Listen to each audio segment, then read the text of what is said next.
Hey everybody, this is Sully. 5 freaking onion rings. Haven't said that in a while, but I want to tell you a story. See, somebody introduced me to maple bacon donuts from Duck Donuts.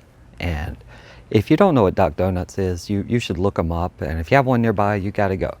Because I took one bite of this delicious maple bacon donut. It's maple glaze with bacon sprinkles on top. It's real bacon, like you get in an old diner from the 50s. And holy yeah.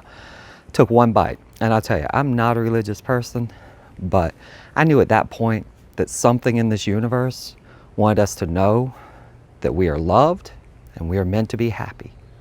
And see, that was it. So when I tried Betaflight 4.0, and that first real, after the release, the first iteration, I knew that someone in the universe, somewhere, something wanted us to know that we are loved and we are meant to be happy. So let's get into the setup. Alright, you want some fun stuff here? So we're going to open Betaflight configurator, and you'll notice I haven't updated yet. Go to release website. Please. Starting it over. You're going to want to download Win32exe. When that downloads, just run it. Let it finish. Run configurator. Finish. There we go. Alright, 3 minutes of my life I want back. So now we're on configurator 10.5.1. And we are going to update. Go through a few of my normal settings. This is for a 3-inch quad running an F4 board. So we're just going to go to... I always like to check my port. Now, my first caveat for this, if you are updating from 3.5 to 4.0, just do a fresh install. Do not do a CLI dump or a diff all or anything else. Diff all will show you everything. And yeah, so if you're coming from one of the old versions of the development versions of 4.0, you're fine to do a diff all. I haven't had any problems with it, but if you were coming 3.5 to 4.0, do this cleanly. So otherwise you will end up with a quad that flies like crap. So we're on an Omnibus F4 SD, so that will tell you the version. That's what I'm going to do. Now, if you're unfamiliar with 10.5, there is update firmware button. They make this... Golly, that is loud. They make this really easy now, so there's no boots, no nothing. Nothing at all. So it's really easy. Just go down here, pick your Omnibus F4 SD, or whatever your board is. I don't want manual baud rate, don't know why that's there. You don't care about that. Enable expert mode. I want to release Omnibus F4 and the latest release. Load firmware and flash. Here it comes. So once again, what I'm trying to say is, if you're coming 3.5 point anything to 4.0, do not do a backup or a CLI dump. Just install cleanly. Take note of your PIDs. Filtering is totally different, and stock PIDs work really well. Let's see, stock PIDs work well. Take note of your serial port so you'll know what to put in. And I'm just going to go through a setup for mine and what I've found to fly best. We're going to do it for right now I'm on a 3-inch, but I'm also going to do my 5-inch settings as well. So this is an F4 version, so all of the features are enabled. If you're using F3, it will not have all the features, and we can run through that quickly at the end as well. So now, if you have never flashed a board, or if you flashed and you know something's weird, calibrate your accelerometer, but not much is different on this page. Going to ports, I want UART3, save and reboot. That's just on mine, pick yours. Yours may vary. And if you notice, for mine it reboots, comes right back to the tab. If you click the gears, Reopen last tab on Connect. You can also show updates and permanently enable expert mode. I always leave those up. That way I don't have to flip back and forth. So configuration. It's normal. Mine has reverse props and D-Shot 600. 5.5 is now the default. Board and sensor alignment is new. So instead of the old setup, it is now this setup. These come pre-populated, gyro accel, and first gyro and mag alignment. They are all pre-populated, but if you rotate your board or if you flip it upside down, this is where you would change it. Board and sensor. This flight controller can run 8K, 8K, has an accelerometer and a barometer, but no magnetometer. So that's easy.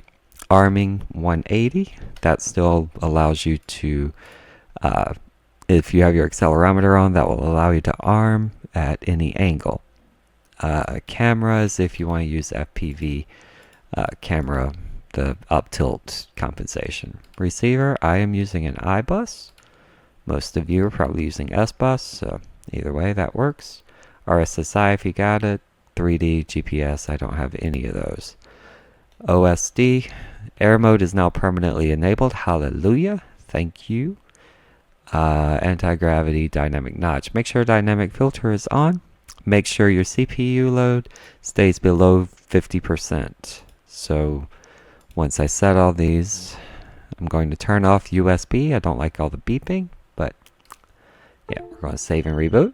It's going to pop me right back into that tab, and that's due to my reopen last tab on Connect, and I can confirm all of my settings. Power and battery, same thing. I don't have an onboard ADC for the current meter. I don't have one. 3335. If you're using 1500 milliamp hours, 3.5 is pretty safe to have as a warning. That'll normally bounce you back to 3837. Failsafe. I used to use 8, but I had a runaway quad recently, and I realized 0.8 seconds at 50 miles per hour is terrifying. At 100 miles per hour, I would have freaked out. So I'm keeping it at 0.4 seconds before it drops out of the sky. So that just, I leave as default. And make sure all of these work. PID tuning. This is new. If you're coming from 357, or yeah, 357 to 4.0, your PIDs work the same. Your feed forward is actually defaulted higher now. I don't know if that was even 3.5. Either way, feed forward. This will give you a snappier feel. Kind of kicks your quad into action, and it kicks your quad back out of action really well. So 70, 75, these feel great at this rate. Proportional 42, 46, 35. That's pretty good for a 5-inch, and actually that's not bad for a 3-inch that I fly, a 2.8. For a leader or my 3-inch with 4S quad, those work really well. 60, 70, 100, that seems high, but there is iTerm relax, and that can put it, that means it'll be about 20 to 30% higher than what you would have in 357. These numbers work very, very well for me. 35, 38, that's a little on the high side again, but you have dynamic D, what's that called? Dynamic D? Yeah, derivative.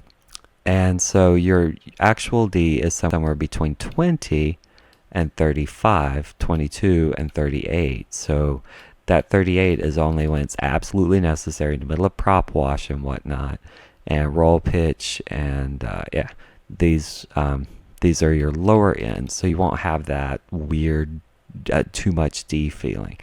RC rates, these work the same as they were. So I'm just popping in my rates. I do not recommend my rates for anyone unless you like a twitchy quad.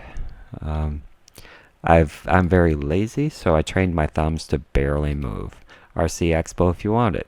So feed forward once again, yada yada. Okay, cool. We're all in good shape here. Transitions, if you use angle and horizons modes, this is just your strength and whatnot. Not a big deal. TPA, I've recently learned, I like to bump that up to about 0.7. And 1850, that's at 85% on your throttles where your TPA breakpoint is. and that will keep you from having some of those high-end oscillations or midterm oscillations.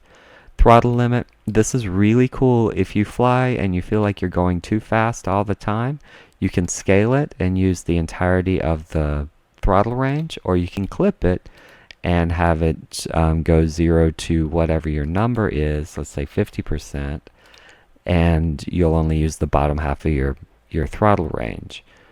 I use this on my leader if I want to fly inside. So that's pretty cool. I like it.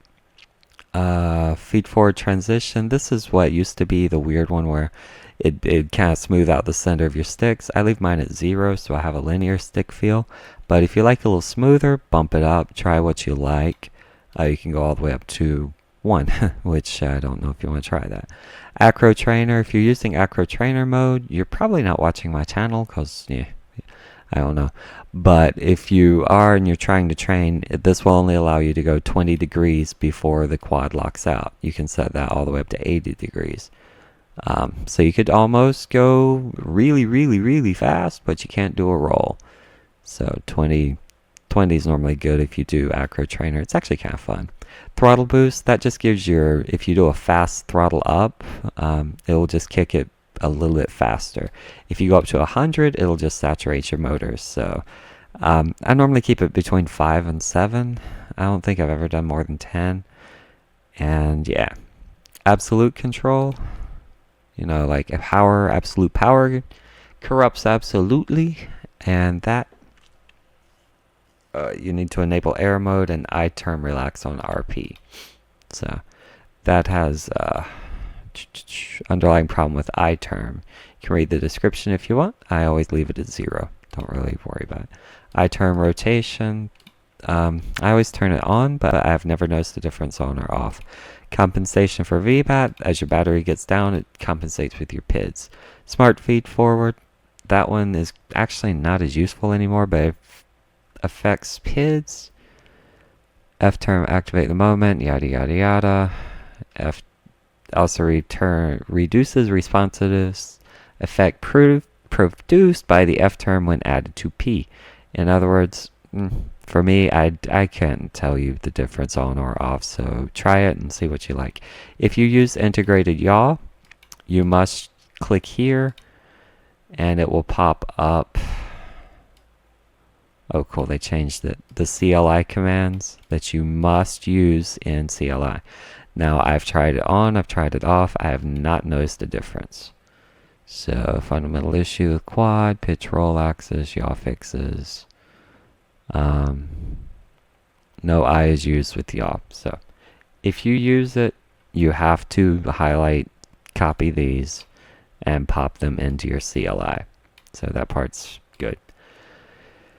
Oh boy. Alright. Now I'm going to go in save. We're going over to filter settings. These are for a 5-inch. I normally actually turn this one, the D-term low pass 2 cutoff. I normally turn it off, but you can leave it on either way. If you do turn it off, quintuple check your motors. I've just noticed it flies really well with it off. These are for a 5-inch. If you want a 3-inch setting, 650 is what I would use here, and PT1.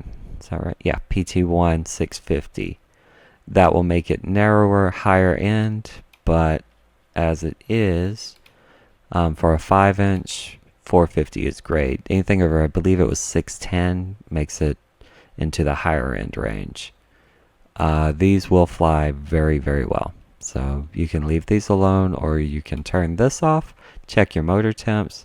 If you have a smaller quad, bump that up. And biquad's just twice as wide as PT1 for filtering, so it's a little bit slower, PT1 being faster, but you might have more noise. Your mileage may vary, check your motor temps. Cool. Moving on. Receiver. This is the same as in any, except RC smoothing. I believe that's a newish one. I haven't flown 3.5 yet in a long time, so couldn't tell you. But if you have the option, leave that on filter, RPYT, auto biquad. These are great. This will make your sticks feel better. go ahead and add my range here because I want to go fly. If you have not tried it, launch control is very awesome. So you flip a switch and you push your pitch up. That will set your range, or that will set you at whatever angle you want. And your quad will take off at, say, 45 degrees if you want it to be, and you can set your range. There's also a CLI setting to make it do that. Just look up launch control. Tons of videos on YouTube about it now. It is amazingly fun if you want to take off like a bat out of hell. Flip over after crash, same thing. That's just your fun turtle mode, which is awesome. Just flip the switch. You have your camera controls, VTX pits, paralyze, acro trainer.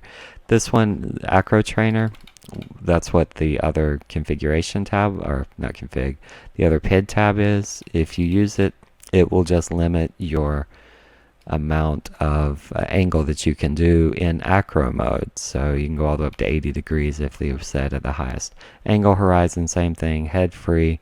Hate flying head free mode. Fail safe if you just want to drop the quad out of the sky. Head adjust, I don't know. Beeper, I do need. If you don't have a beeper, you can set your ESCs to be a beeper, but I always do that. I like having a beeper on a wheel. Now, do not forget, we're going back up for a sec, PID tunings, you have profiles. So if you have a rate profile if you want different rates, and you have profiles if you want completely different profiles. That part's easy. Why I said that was because now you can go into adjustments, and if you want to, you can actually have OSD profiles. You said this is a wheel for me, so aux6 is just a wheel range. For no changes, I'm changing that to OSD profile selection and via channel aux6, and that will allow me to get 3 OSD profiles, which is awesome. Save that. I know I'm going really fast through here. Servos, I don't use. Motors, don't care. OSD, here are the 3 profiles I was talking about. So let's say I want timer, let's move this up. I want throttle position, move this over. I want average cell voltage, move this up. Average cell, and let's say one of mine I want, this is really cool here, anti-gravity. I don't really care about that. I do like G-force. This is a cool G-force meter. If you haven't tried it, you need your accelerometer to be on, but this will tell you how many G's you're pulling, and that makes for a lot of fun because you won't believe how much power some of these quads have. So yeah, G-force is fun. Motor diagnostics will give you some lines. If you do not see these, you pretty much have to update to 10.5. But if you didn't see these before, you're on 10.4. So anyway, motor diagnostics gives you lines. These lines move with the amount of power you go up. Flip arrow, this is nice. If you wreck, it will tell you which way to flip to get your to get into the right position. So right now I would pitch or roll to the right, and it would pop me up, or it'll point to the left. It basically just tells you which props will get you upright. It's a really cool one to have. Flight distance if you have GPS. Stick overlay, this is totally new. Now this will pop up sticks. It's ASCII art almost. It looks like a little stick, and it's not smooth, but it does update and pop sticks into place. So let's say I want nothing but sticks on my third profile. So when I'm in OSD profile 3, I can see my sticks and nothing else. Pop my warnings down here. So if I was doing a stick thing, it would be OSD profile 3. So whenever I flip through, I can get my normal OSD, or I can get sticks, or I can get a minimalist OSD. All of these are on the same thing. That's one of the cool features. I love this. Didn't think I'd use it that much, but it's pretty cool. In battery, I don't have speed. Battery voltage I need. RSSI, current, used. Altitude, if you have a barometer, it will give you a max altitude. That's pretty cool. Altitude's over here too. Where is it? Right here. So I do like knowing how high I am, and I never go above 399 feet. So just so you know, don't, yeah. My quad just doesn't go that high. Yeah, that's my story, and I'm sticking to it. Black box if you want. Max G-force, I just like knowing. ESC temp, RPM, these require 32-bit ESCs, but they are pretty cool if you want to see what your actual RPM and your frequency is. Max FFT will help you in filtering, so it'll just pop up. Normally mine's around the 800, between 6 and 800 FFT, and that helps with filtering if you're trying to do it. UAV Tech, of course, has several great videos on this, so we're saving it. And we're going to CLI, where it's, I like to say, get dyne. And so dynamic notch range, auto. It is better to set this to high if you are on a 3-inch quad, medium, or I'm sorry, high is for a 4-inch and smaller, medium is 5-inch, and low is 6-inch or above. So I'm currently, let's see, I'm plugged in with a 5-inch quad, so we're going with medium. Set dynamic notch range. Oh, medium. Yeah. And other than that, if you want, if you set CDC, HID CDC, if you want to use your flight controller as a remote control, set that to on. And there we go. So now I'm just going to look through one more time. Like I said, this one is a 5-inch. The only things you have to change, 8K, make sure you're running under 12%, or I'm sorry, under 50%. I'm running at 12. It's a really good flight controller. I can't believe it runs that fast, but whatever. Yeah. All of these just like that. If you do have, you want your beeper to come from your motors because you don't have a beeper installed, you can turn these off or on. Failsafe, power. If you need to scale a little bit, it's right there. PIDs, like I say. If you are running, this is the only change I do, is 650, and I'll put PT1 and 150 to 250 by quad is what I use on the right side. These are dynamic, so they do move. So this range seems to work great for 3 inches, and these work great for 5 inches.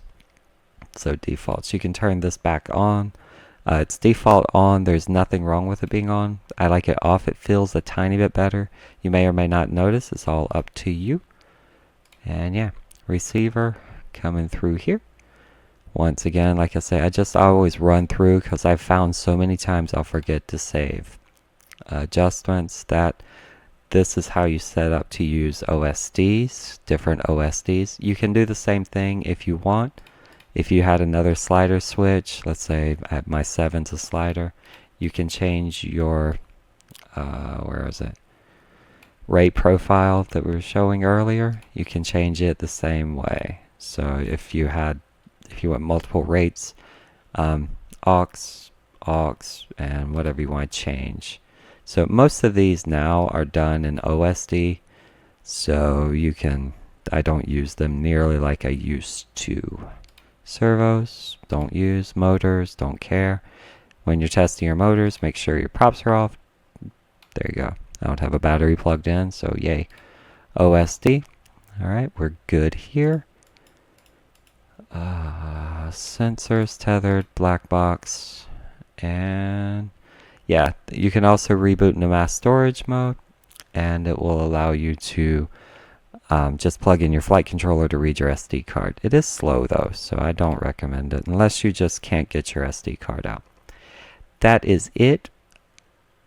I'm going to jump over and pop into my first flight ever with Betaflight 4. It's actually on an F3 board, Leader 120. The settings are pretty much the exact same. If you watch the previous video, if you use an F3 board, half of this stuff, so your iTerm and VBAT works, but Smart Feed, iTerm, Relax, Integrated Yaw do not work. Oh, that reminds me, if you'd used Integrated Yaw, this is why I double check. Go into CLI. You do want to paste. Uh-oh. Alright. This is why I double check. I'm an idiot. Pop it back up. If you use Integrated Yaw, which does not work on an F3 board, but does work on F4,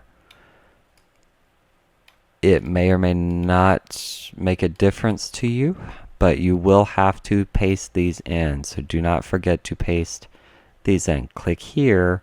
It pops up a window. Scroll down. Copy. Go to your CLI. Paste. Enter. Save. Honestly, I have not noticed the difference with yaw like that. With the integrated yaw, I have not noticed a difference. So, just letting you know. It will, yaw I is 0 if you die. That's cool. I didn't know that. So yeah.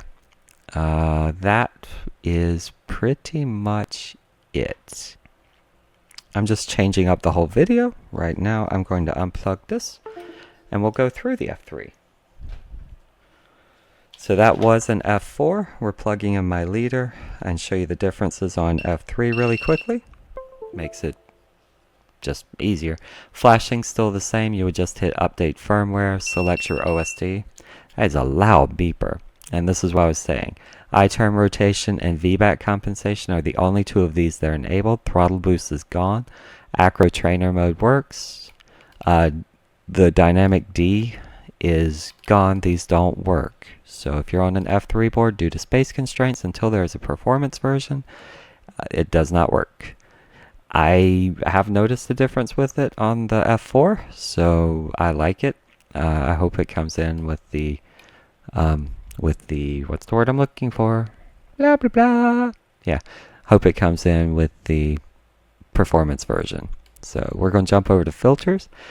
F3 boards do not get the dynamic filters, dynamic main low cast. So if using F3, so a lot of those micro quads that have the cheaper board, 150 PT1, 200 biquad, and that works amazingly well. This was recommended with UAV Tech at one point.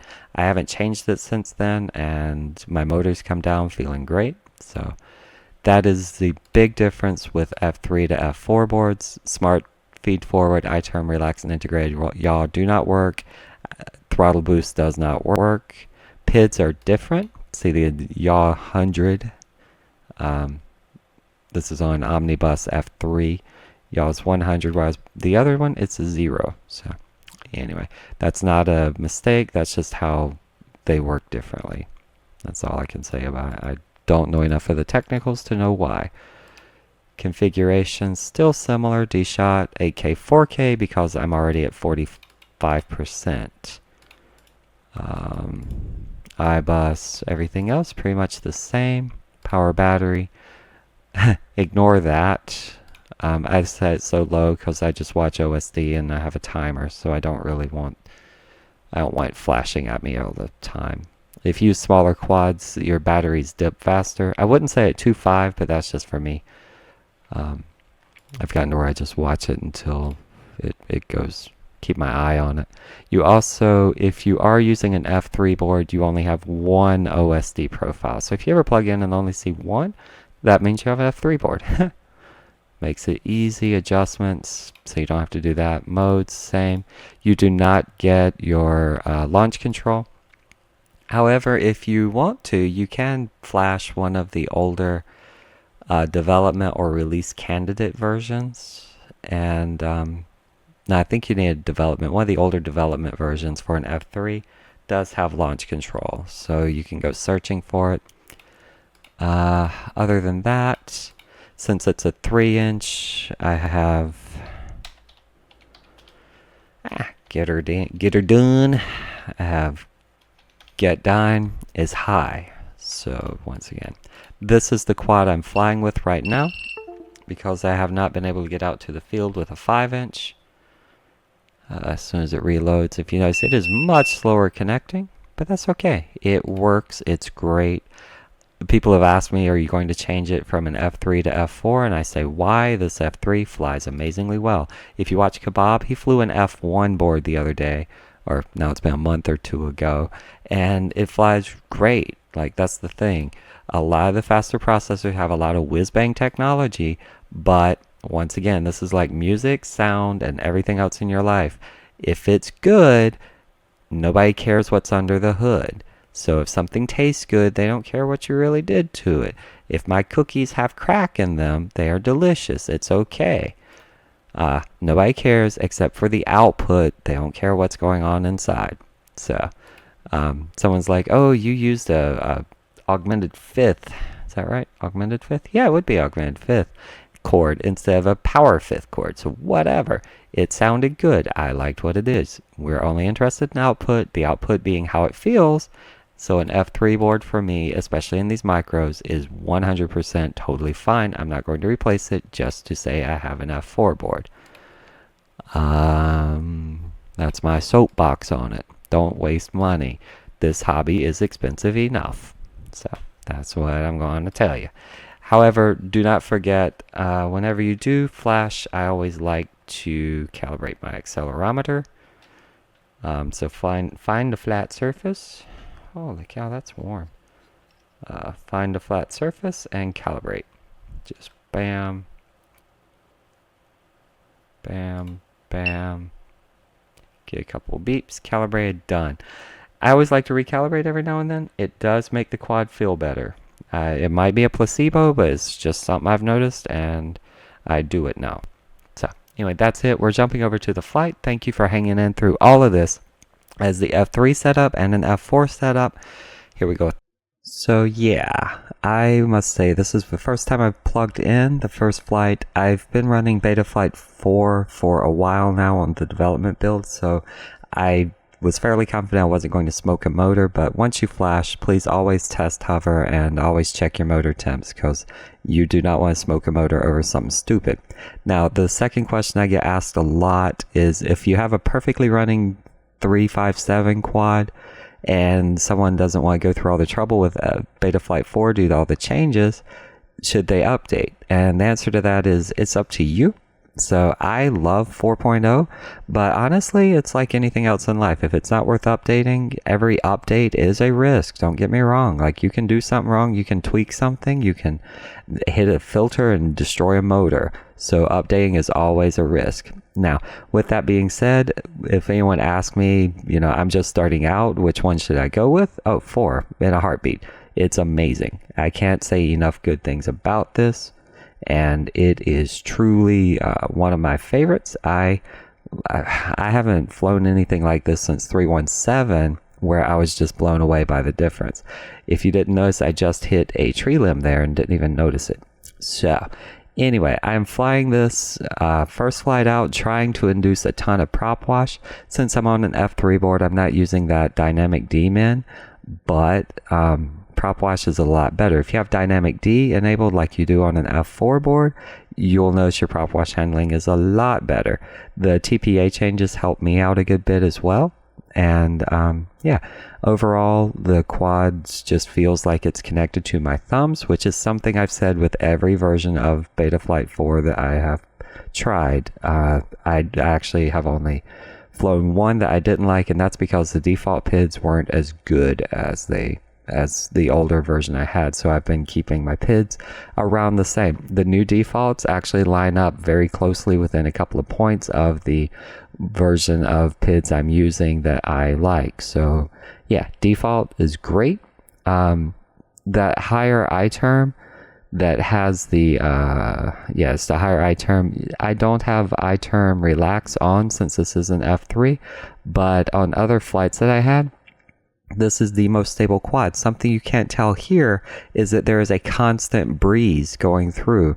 Every now and then you'll see the tree limb move or my flowers move down there, but the handling, like, it just feels so much more stable, and I can't really explain why, other than I is just locked in exactly where it should. So maybe I've just never flown a perfectly good PID setting, you know, like when everything's just working. But I can't say never, but it's just remarkable that out of the box, this F4 version, or Betaflight 4 version, is amazing. Like, it feels great, and that's been on every freaking flight controller I've flown it on. And like I say, I just like the F3 that I use here, mostly because I couldn't get farther away. This was released the day after I had some time off, so of course on my day off, they don't release it. So anyway, I would have shown the 5-inch flying, but I didn't have it at the time. So anyway, back to it. Don't want to spend time on that. As you can see, I'm running a huge camera up tilt. This is about a 60-degree camera, which for me is very, very unusual. I don't like to fly. Well, I love flying with a higher up tilt, but I'm trying just whipping back and forth to see, one, if I can heat up my motors, which I couldn't. I got them warm but not hot on an 85-degree day, 83 degrees if you want to be techie.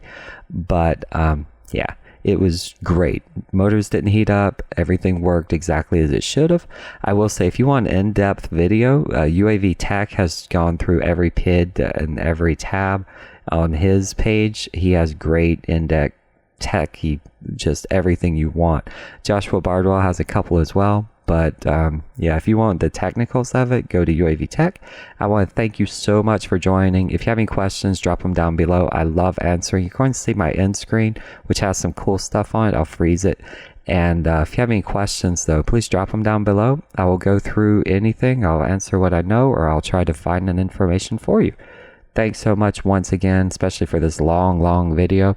Thank you again, and we will catch you later.